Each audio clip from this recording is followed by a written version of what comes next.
सध्या नागपूरमध्ये एक शेतकरी आंदोलन सुरू आहे। हे सगळे शेतकरी ट्रॅक्टर घेऊन गेलेले आहेत। त्यांची मागणी अशी आहे की त्यांना कर्जमाफी द्यावी।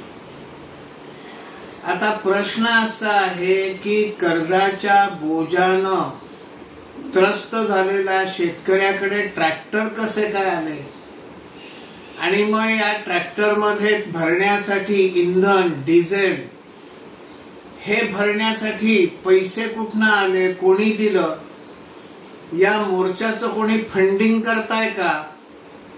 तसा असेल तर मग हे फंडिंग करणारे लोक कोण, असा एक प्रश्न माझ्या मनात आला। दुसरा प्रश्न माझ्या मनात जो आला की एखादा शेतकरी आपल्या शेतापासून 5 दिवस, 6 दिवस, 1 आठवडा किंवा त्याही पेक्षा जास्त काळ आपल्या शेतापासून दूर राहू शकतो का? ते शक्य असतं का? शेतापासून इतका काळ दूर राहणं हे कुठल्या शेतकऱ्याला परवडतं?